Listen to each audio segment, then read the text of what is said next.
예, 기독교의 이해를 수강하는 여러 선생님들 한 주일 동안도 평안하셨나요? 오늘은 제2과 기독교의 윤리라는 제목으로 저희가 살펴보려고 하는데요. 시작하기 전에 기도하고 시작하겠습니다. 사랑 많으신 주님 감사합니다. 지난 한 주 동안도 잘 보살펴 주시고 다시 기독교의 이해 수업을 할 수 있도록 도와주셔서 감사합니다. 오늘 이 시간에는 기독교의 윤리에 관하여 살펴보며 무엇이 옳고 또 무엇이 그른지 또 하나님께서 무엇을 우리에게 원하는지 살펴볼 때 성령께서 도와주셔서 이 시간을 잘 이해할 수 있도록 인도하여 주시옵소서. 감사하고 예수님 이름으로 기도합니다. 아멘. 예. 기독교 윤리란 무엇인가 생각해 볼 수 있는데요. 윤리라는 것은 올바르게 행동하고 생각하는 것에 관한 것이죠. 기독교 윤리란 누구를 따라서 올바르게 행동하고 생각하는 것인가요? 그러니까 그냥 윤리가 아니고 기독교 윤리라는 것은 누구를 따라서 올바르게 행동하고 누구를 따라서 올바르게 생각하는 것에 대한 것인가요? 라는 질문이죠. 그것은 그리스도를 따라서 그렇게 하는 것이죠. 그리스도는 우리에게 바르게 행동하라고 어디에서 그런 말씀을 하시나요? 바로 성경에서죠. 우리가 무슨 예수님의 말씀을 무슨 환상처럼 환청처럼 그렇게 듣는 것이 아니라 성경을 읽어보면은 예수님이 무슨 말씀을 하신다는 것을 들을 수 있다는 것이죠. 예, 우리가 기독교 윤리 하면은 자주 등장하는 질문 중에 하나가 낙태에 관한 문제인데요. 천주교에서는 낙태를 금하죠. 물론 기독교에서 낙태를 금하는데 그럼에도 많은 기독교인들도 낙태를 하는 사람들도 있습니다. 예, 낙태는 괜찮습니까? 라는 질문에 대하여 세속적 세계에서는 그렇습니다. 그렇지만 기독교인에게는 낙태가 괜찮지 않습니다. 그 이유는 무엇인가요? 왜냐하면 하나님께서 인간을 창조하셨고 또 오늘날도 여전히 창조하고 계시기 때문입니다. 정자와 난자로부터 출발해서 무덤에 들어가기까지 하나님은 모든 사람의 생애와 관련이 있으시기 때문입니다. 그러니까 모든 생명의 주인이시라고 할 수 있겠죠. 여기 태아의 그림이 있는데요. 11주 된 태아라고 하네요.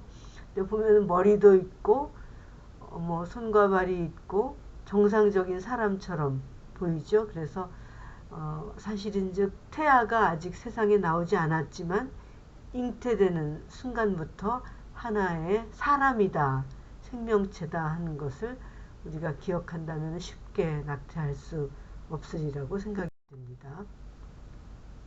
계속해서 낙태는 괜찮습니까? 라는 질문에 대한 생각인데요.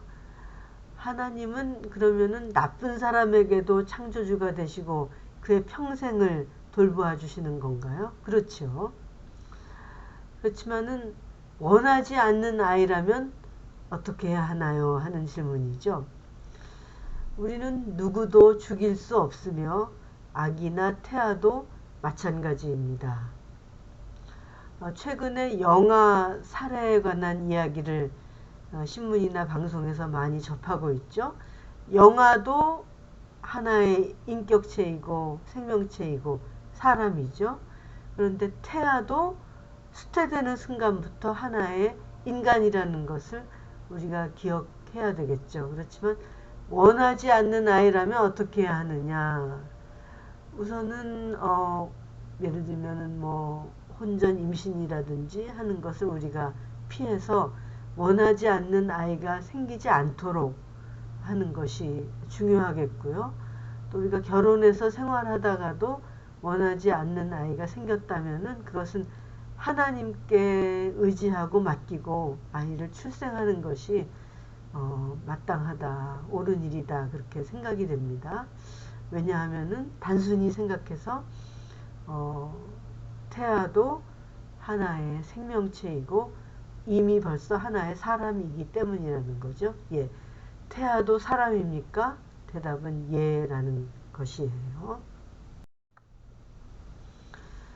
도공이 도자기 만드는 사람이 점토로 도자기를 만드는 것처럼 하나님의 손가락이 태아를 감싸고 계십니다. 도자기를 만드는 도공의 손가락을 도자기로부터 떼어놓고 싶습니까? 그렇지. 그 말인즉 뭐냐면은 하나님께서 그 태아의 생애에 간섭하지 못하도록 하고 싶습니까? 하는 질문이겠죠. 그렇다면 태아를 죽임으로써 하나님의 손가락을 아이로부터 떼어 놓아서는 안 됩니다. 그러니까는 그 하나님의 손길을 떼어놓고 싶지 않다면 우리가 태아를 보호해 주어야 되겠다 하는 말이죠. 그렇다고 생각이 들어요. 여기 도공이 도자기를 만들기 위해서 지금 진흙을 뭉치고 있는 그런 광경인데요. 하나님께서는 우리 각자의 생명을 이렇게 자기 손에 감싸시고 보호하시고 인도하시고 믿는 사람이든 안 믿는 사람이든 관심을 가지시고 끝까지 돌보신다는 것을 우리가 기억해야 할 것 같습니다. 이제 기독교 윤리의 원칙이라는 면을 살펴보도록 할게요.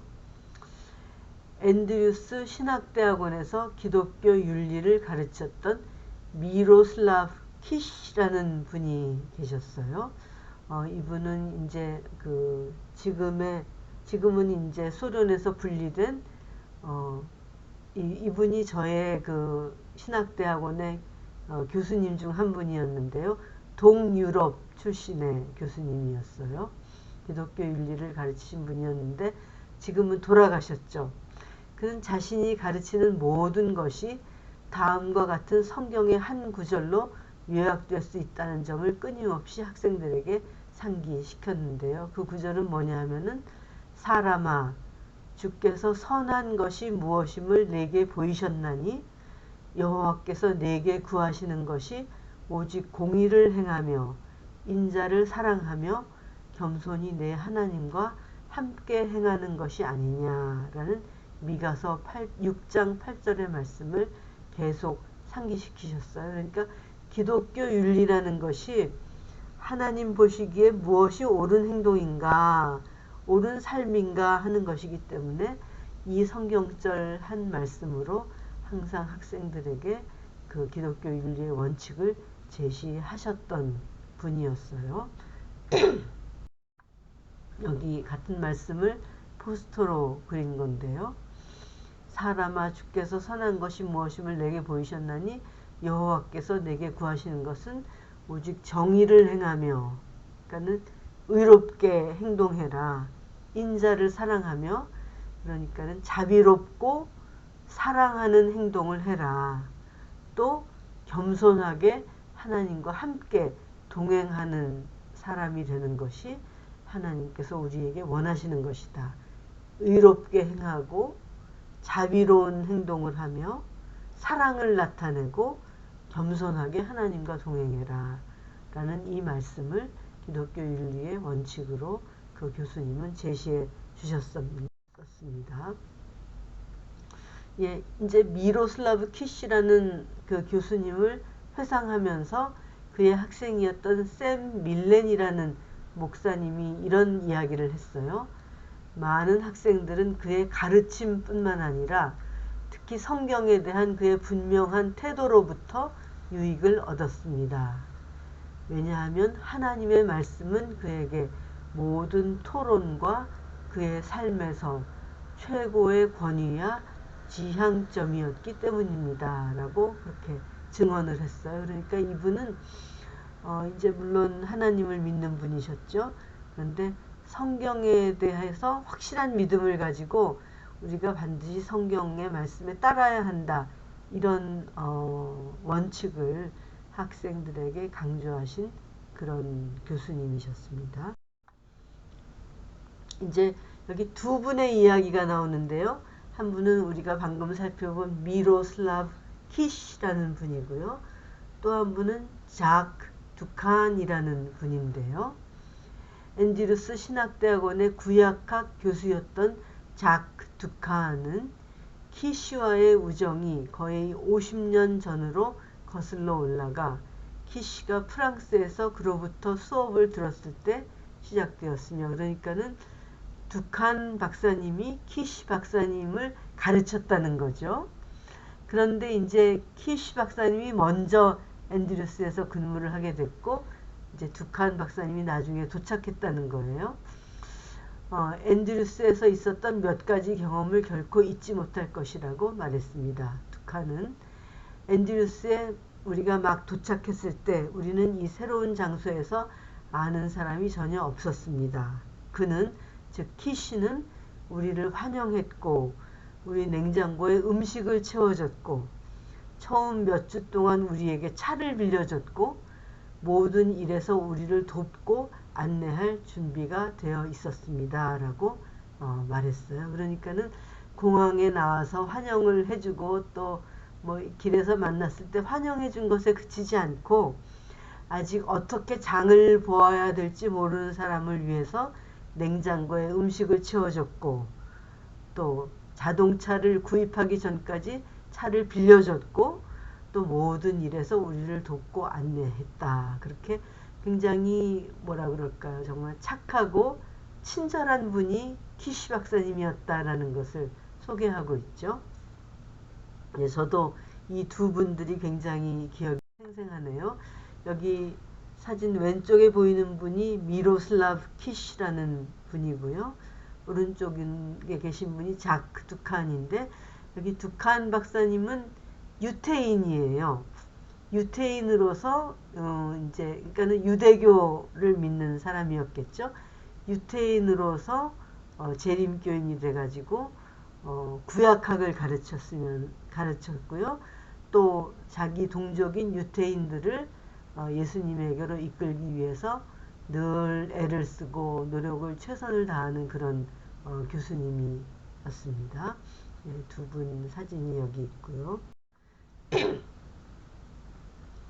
기독교 윤리는 우리에게 사는 방법을 가르쳐 줍니다.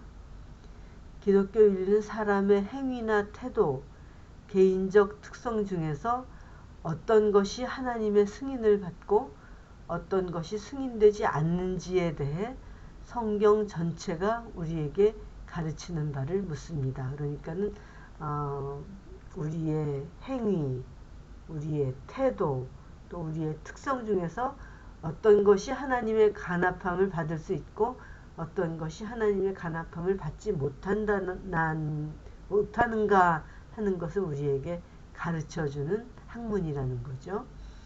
그래서 하나님께서 말씀하시는 말을 알게 되면 어떤 것을 행하거나 또는 행하지 않을 것입니다. 그렇죠. 주께 합당하게 행하여 범사에 기쁘시게 하고 라는 성경 말씀이 있습니다. 그러니까는 기독교 윤리라는 그런 과목을 통하여 우리가 이제 하나님께서 우리에게 원하시는 바가 무엇인가라는 것을 배우게 되는데, 우리는 기독교의 이해라는 이 과목을 통해서 기독교 윤리를 다 매 시간마다 기독교 윤리에 대하여 배우는 것이 아니라 이제 기독교를 이해하는 여러 과목, 그 시간 중에 한 시간 우리가 이번 시간에는 기독교 윤리에 대해서 생각하고 있습니다. 여기 할아버지, 할머니 두 분이 계시고요.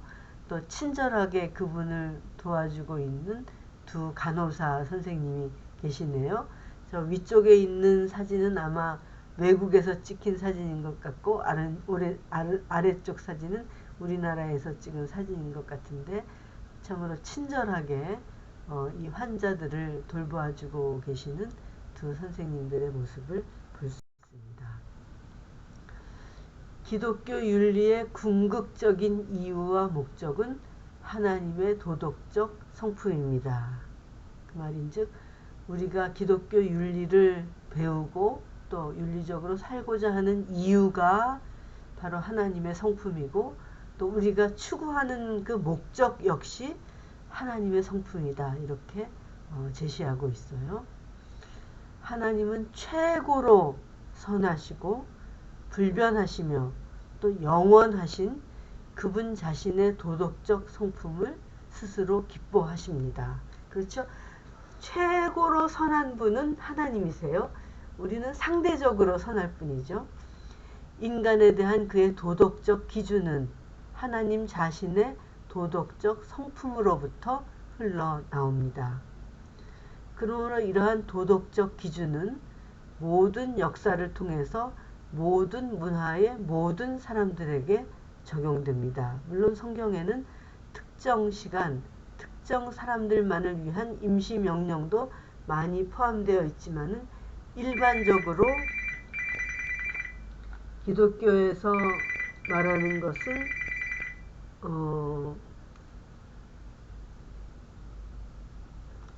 일반적으로 죄송합니다. 전화가 와가지고요. 이제 조금 멈춰졌네요. 기독교에서 말하는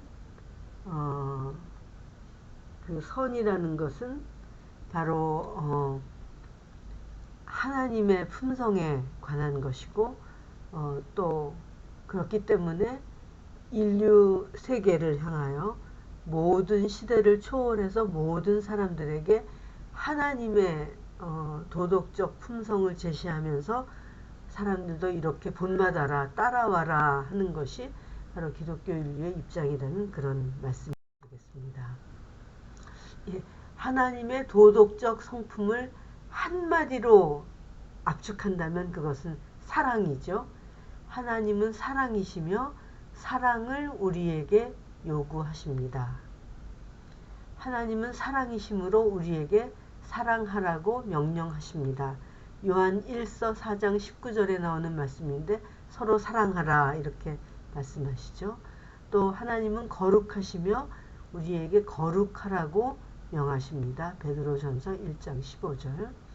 또 하나님은 자비로우시며 우리에게 자비를 베풀라고 명하십니다. 다른 사람들에게 자비롭게 대해라 라고 말씀하십니다. 누가복음 6장에 나오는 말씀이고요. 또 하나님은 진실하시며 우리에게 거짓 증거하지 말라고 명하십니다. 디도서 1장 또 출애굽기 20장에 나오는 말씀인데 거짓 증거하지 않을 뿐만 아니라 우리가 생활할 때 진실하게 그렇게 진실한 마음으로 진실하게 사람들을 대하라고 그렇게 하나님께서는 명령하십니다. 이 모든 것이 윤리의 덕목들이라고 우리가 말할 수 있겠습니다. 참으로 아름답죠? 하나님은 사랑이시라. 사랑 안에 거하는 자는 하나님 안에 거하고 하나님도 그 안에 거하시느니라 라고 요한일서 4장 16절에서 말씀합니다. 예, 기독교 윤리는 성경에 근거합니다. 그러니까는 우리가 임의로 추측해서 기독교 윤리를 만드는 것이 아니라 성경에 근거하여 기독교 윤리를 세운다는 말씀이죠. 성경은 하나님을 기쁘시게 하는 삶을 사는 방법을 가르쳐 줍니다. 이런 성경 구절에서 말씀하고 있죠. 성경은 하나님의 말씀이기 때문에 윤리적으로 더 높은 권위를 가지고 있습니다. 즉 성경은 전통, 이성, 경험, 예상 결과 또는 주관적인 인식보다 더 중요합니다. 그러니까 어떤 때는 전통이 성경 말씀과 대치될 때가 있어요. 또 우리의 이성적인 판단이나 경험, 또 우리가 생각하기에 이렇게 하면 이런 결과가 나올 텐데 라고 예상 결과 또는 우리의 주관적인 인식 그런 것보다도 하나님의 말씀인 성경이 더 높은 권위가 있다는 거예요. 그건 왜 그러냐 하면은 우리는 전체를 볼 수 있는 눈이 없죠. 예를 들어 우리는 미래를 알지 못하고 과거도 알지 못하고 또 우리의 판단력이 잘못되는 경우도 많이 있어요. 그렇지만 성경은 하나님의 말씀이기 때문에 우리의 제한된 인식보다 훨씬 더 뭐라 그럴까요? 확실한 그리고 분명한 그리고 올바른 판단 기준을 우리에게 준다는 그런 말씀이죠. 이 요소들이 성경의 가르침을 바꿀 수는 없지만 현명한 결정을 내리는데 여전히 도움이 될 수 있습니다. 그러니까 전통이나 이성이나 경험이나 또 예상 결과나 주관적인 인식이 중요하지 않다는 것이 아니고 이런 것이 중요하지만은 그리고 여전히 우리가 올바른 판단을 내리는데 도움을 주지만은 그렇지만은 우리 자신의 판단보다는 하나님의 말씀을 의지해서 따르면은 보다 안전한 그러한 판단을 내릴 수 있다 하는 그런 말씀이 되겠습니다. 다른 사람들에게 예수님을 알리기 위해서는 기독교 윤리가 필요합니다. 라고 제목을 붙였는데요. 전도를 해서는 안 된다고 주장하는 네트워크가 있습니다. 전도는 누군가를 예수의 제자로 만들거나 회개하도록 하거나 기독교인이 되게 하거나 교회에 가게 하거나 성경을 함께 공부하기 위해서 적극적으로 노력하는 것을 의미합니다. 그래서 예수님께서는 전도를 하라고 그렇게 말씀하셨죠. 그렇지만 일부 국가에는 전도를 금하는 법률이 있습니다.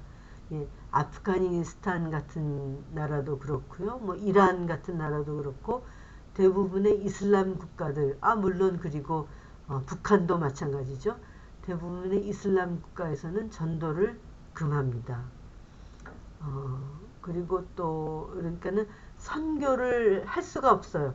특별히 외국인이 들어와서 선교하는 것을 법으로 금하고 있죠. 그래서 굉장히 위험한 일이죠. 그렇지만은 사람들이 전도 또 선교를 하는 것이 윤리적이라고 기독교 윤리에서 이야기하는 이유는 뭐냐 하면은 그 사람들이 예수님의 제자가 되고 또 예수님을 받아들이게 할 때 그들에게 영원한 생명의 기회가 있다는 것을 알기 때문에 그 영원한 생명의 기회가 있다는 것을 알면서도 전도를 하지 않고 가만히 있는다는 것은 그거 윤리적이 아니다. 그런 말이죠. 그래서 알리기 위해서 예수님을 알리기 위해서 기독교 윤리가 필요하고요. 이렇게 금지할 때는 어떻게 해야 합니까? 우리가 조심을 해야 하겠지만은 전도하고 선교할 기회가 있을 때마다 침묵하지 말고 진리를 증거해라. 이제 그렇게 권하고 있습니다. 여기 수술 전 환자를 위해서 기도하고 있는 모습이 나타나네요. 아마도 의사 선생님들과 간호사 선생님들이 함께 기도하는 모습인 것 같은데요. 지난 학기 우리가 기도의 중요성과 환자 치유에 대해서 살펴봤죠. 그래서 아마 우리 선생님들도 굉장히 기도가 중요하겠구나 하는 생각을 하시리라고 생각이 됩니다. 기독교 윤리와 기독교의 전파, 그러니까는 기독교 윤리와 전도하는 것에 관한 말씀을 계속합니다. 예수님은 제자들에게 또 그의 이름으로 죄 사함을 받게 하는 회개가 예루살렘에서 시작하여 모든 족속에게 전파될 것이 기록되었으니 라고 말씀하셨습니다. 우리는 모두 죄를 짓고 살죠. 어떤 때는 본의 아니게 또 어떤 때는 우리가 연약해서 알면서도 죄를 짓는 경우가 있는데요. 근데 굉장히 복된 소식은 그 죄 사함을, 죄를 용서해 주시는 그러한 말씀이 우리에게 주어졌다는 거죠. 그래서 우리가 회개하고 돌이키면은 우리 죄가 용서함을 받고 깨끗하게 없어진다 하는 그런 귀한 축복을 우리에게 증거해 주고 계십니다.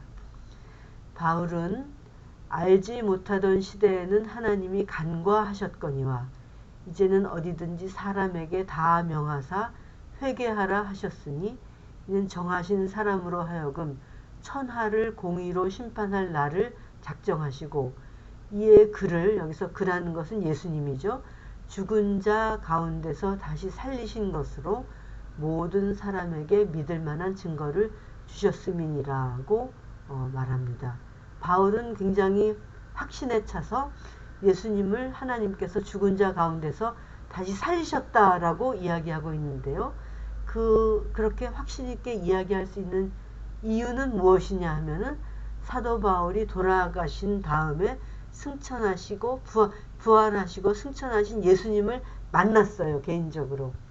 그렇기 때문에 내가 잘 알지 못했지만은 예수님이 실제로 살아나셨구나 하는 것을 부인할 수가 없었어요. 왜냐하면 만나봤으니까. 그래서 이렇게 확신에 차서 이제 회개하면은 모든 사람들이 하나님의 간합하심을 받고 용서하심을 받고 구원 얻는 길을 작정하셨다라고 말씀합니다.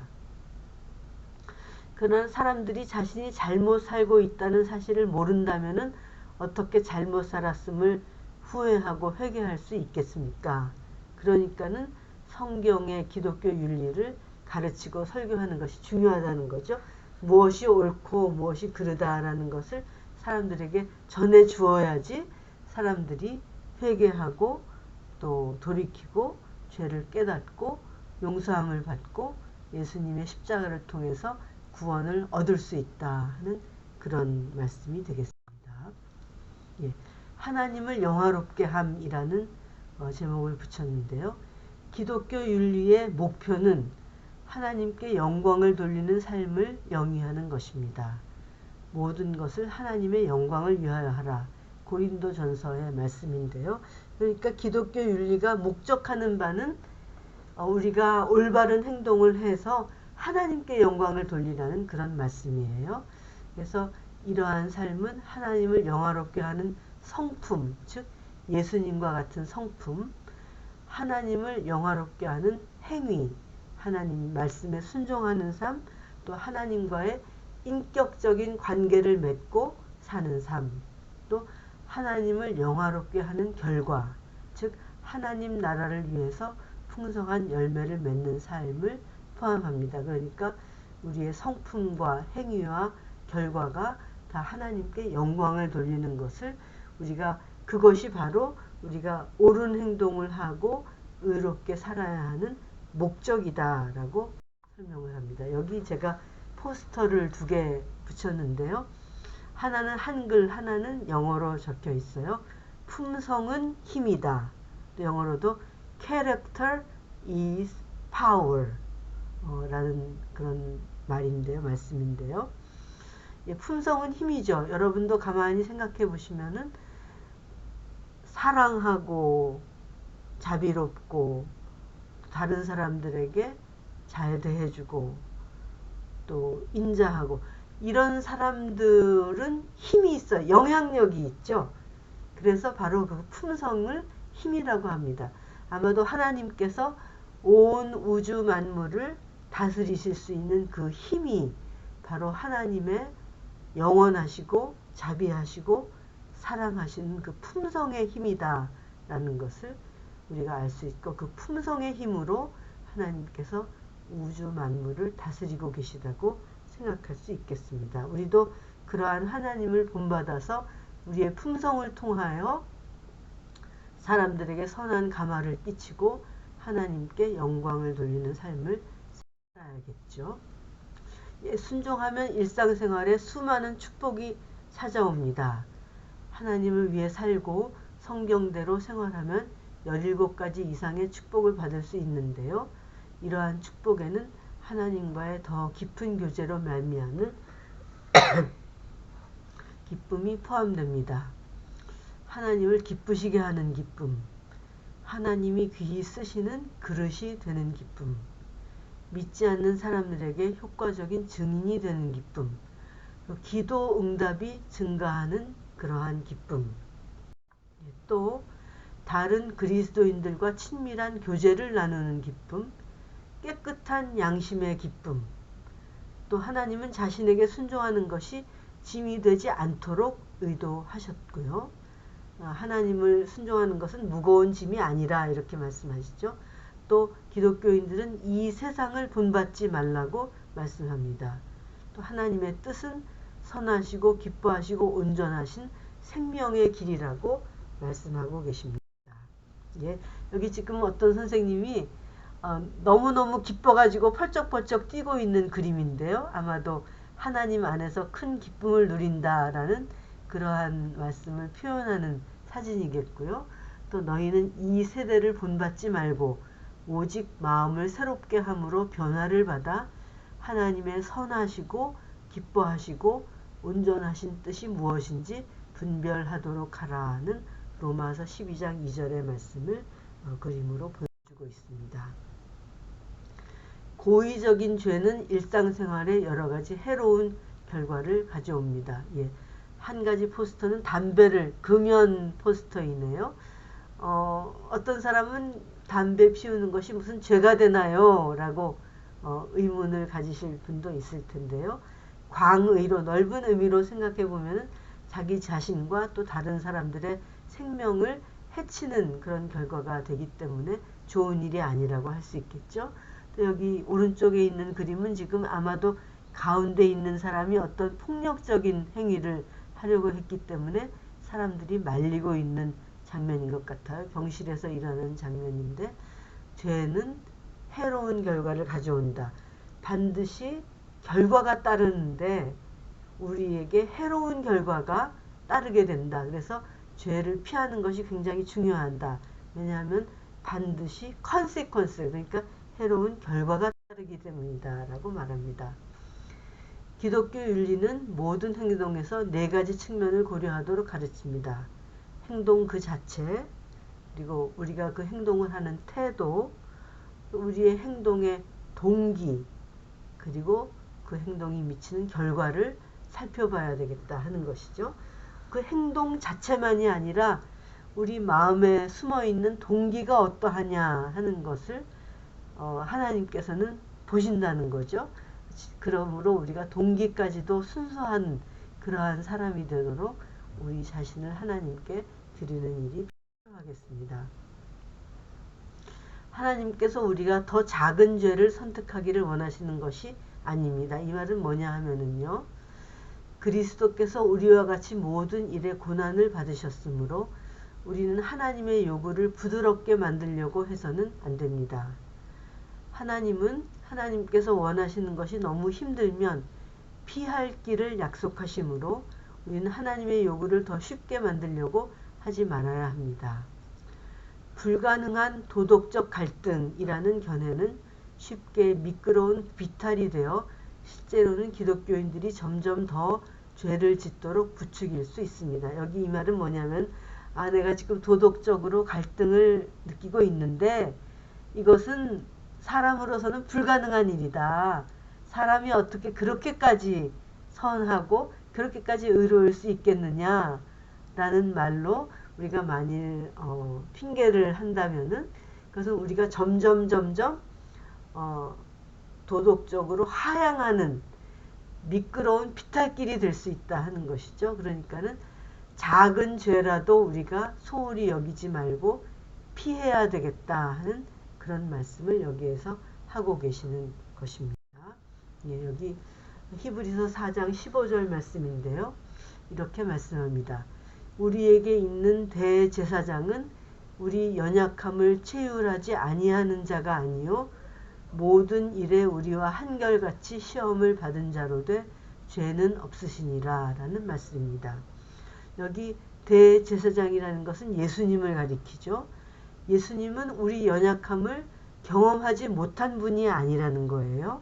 우리와 똑같은 인성을 쓰시고, 그러니까 우리와 같이 타락하고 타락한 본성, 연약한 인성을 가지시고 이 세상에 오셔서 그 말인즉 모든 일에 우리와 한결같이 시험을 받으셨다는 거죠.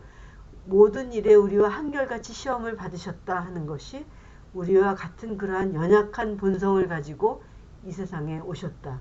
죄로 기울어지는 그러한 본성을 가지고 오셨다 하는 말씀이에요.